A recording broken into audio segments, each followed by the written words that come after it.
දෙන්න මේ කොහේ යන්නද අලුත බැඳ ජෝඩුව? අනේ බෑන පුතේ මට නම් එන සතුටුයි උඹලා දෙන්නවම ගමනක් යන්න හදනකොට. කොහේ යන්නද? ඇවිදින්න යන්නද? පාක් එක්කටද? චිත්‍රපටියක් බලන්නනේ. නැද්ද? අනේ බෑන පුතේ මම මේ කියන්න කියලාමයි හිතන් හිටියේ මේ අපේ එකෙක් ගෙටම වෙලානේ ඉතින් ඉන්නේ ඔහොම ඉතින් ගමනක් යනවා නම් මේ අම්මා කෙනෙක් විදියට මට කොච්චරනම් සතුටුයිද. අනේ ඔව් පුතා ඉතින් ගෙදර නෑනේ ඉන්නේ තුමානික සැරයක්. ඉතින් අලුත බැඳ ජෝඩුවනේ ඉතින් ගමන් බිමන් යන්න එපයි ඇවිදින්න එපයි. කෙල්ල ඉතින් ගෙටම වෙලා ඉන්න එකේ ඔහොම එක්කගෙන යන එක.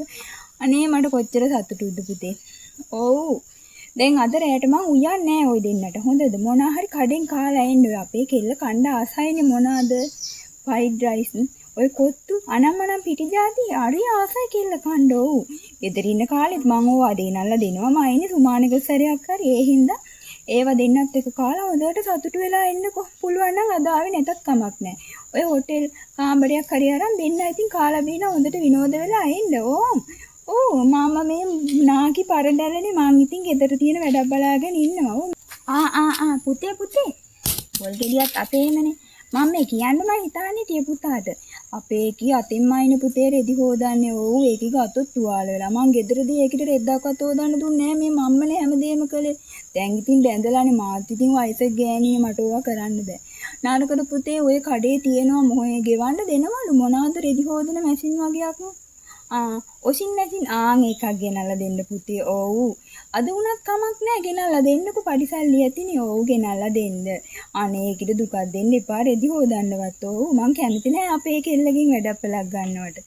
පුතේ මේ කොහේ යන්නද? ඇවිදින්න යන්නද? බුදු අම්මෝ මේ ඊයේ නිවාඩු ආවා විතරනේ කොහේ ඇවිදින්න යන්නද බං?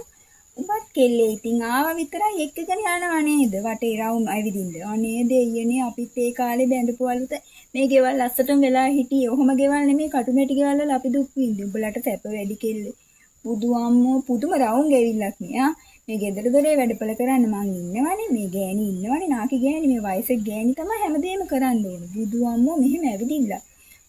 දැන් ආවා විතරයි නිවාඩු ආවා කියලා මේ මහන්සි නිමා ගන්නවත් ගෙදර ඉන්න හොඳ නැහැ. ඒකට හරියන්නේ අර මගේ කෙල්ලෙක් කසාද බැඳලා ගිහින් ඉන්නවා. කොහෙවත් ඇවිදින්නේ නැහැ. ගේ අස්සටම වෙලා ඉන්නවා. ඒක තමයි ඉතින් කසාද බැඳහම ජීවිතේ කියන්නේ. ඔහොම ඇවිදින්න තියාගන්න හදන්න එපා. මට මේ ළඟදී ඇහුණා කුටු ගානවා මේ රෙදි හොදන්න බෑ කියලා. අතින් වොෂින් මැෂින් එකක් ගෙනත් දෙන්න කියලා. ඕවා හැම ගෙනත් දෙනව නෙවෙයි. අපි ඒ කාලේ අතින් හේතුවේ මේ අත් දෙකෙන් තමයි මං උඹලගේ රෙදි හොදලා හැදුවේ. දැන් ඉන්න ගෑනුන්ට ඉතින් සැප වැඩි. මෙච්චර දේවල් තියෙද්දි මෙච්චර බූදලයක් තියෙද්දි සැප වැඩි. ඔබ ගෙනල්ලා දෙනවා හැම නෙමෙයි. හරිද? මේ අම්මා නෑ කියලා හිතාගනින් උඹ ඕවා ගෙනල්ලා දෙනවා නම්. මොකද අබ් දෙකක් තියෙනවනේ රෙදි හොදන්න බැරි කමක් නෑනේ නේද?